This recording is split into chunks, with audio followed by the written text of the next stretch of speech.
Picture two people in a library. One sweats and violently shoves the window open. The other shivers, marches over, and slams it shut. They are locked in a classic standoff over a single shared resource. Standard negotiation logic suggests only two outcomes. Either one person wins while the other suffers, or they agree to a lazy compromise, leaving the window halfway open, ensuring they are both slightly miserable. But then the librarian walks in. She ignores their demands entirely, steps into the next room, and opens a completely different window. Fresh air flows in, but the papers on the desk stay perfectly still.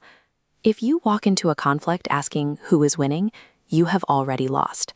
True negotiation requires letting go of those initial demands and uncovering the hidden needs actually driving the argument.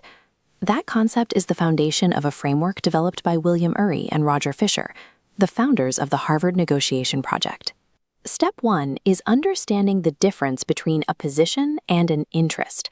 Positions are the rigid demands people declare publicly. To find a solution, look beneath the surface to find their interests, the hidden motivations driving the demand. Dig them up by asking why. Addressing these shared root interests shifts the dynamic from a contest of wills to a joint problem-solving exercise. This pivot allows both sides to stop defending their public stance and start discussing what they actually need to achieve. Still, even with clear communication, direct conflicts over numbers and resources will happen. You want to pay lower rent. Your landlord wants it higher. Instead of getting into an endless shouting match of willpower, step 2 is to introduce an independent, fair rule. The Harvard team calls this objective criteria. Think of the classic rule for dividing a cake. One person cuts, and the other person chooses their piece first. Because the person holding the knife knows the other guy gets first pick, they are mathematically forced to slice it perfectly down the middle. Outsource your demands to market prices, or legal requirements, or expert opinions. Let unbiased rules do the heavy lifting for you, and you remove ego from the table.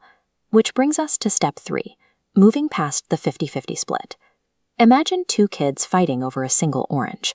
A standard compromise slices it perfectly in half.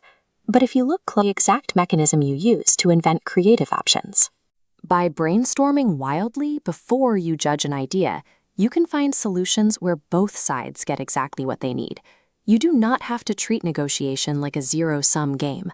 Of course, all of this requires dealing with actual human beings who bring egos and emotions to the table.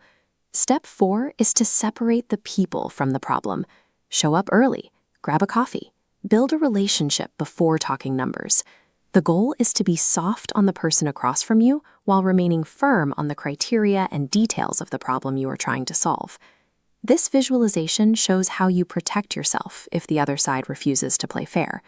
Leverage flows from your BATNA, your best alternative to a negotiated agreement. Walking into a meeting with 3 other job offers changes the math of the room because you have the genuine ability to walk away.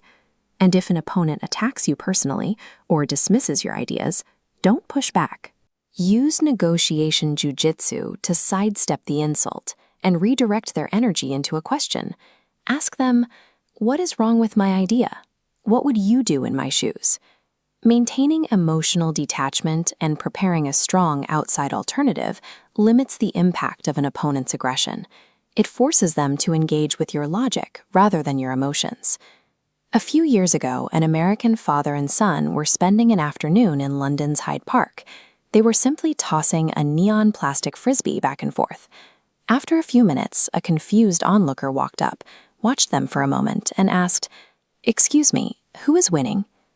Asking who is winning a negotiation is like asking who is winning a game of catch. If you focus purely on defeating the person across from you, you ruin the game for both of you. The true goal of a negotiation isn't extracting every last cent. It's collaborating, keeping the game going, and finding a solution where everyone walks away satisfied.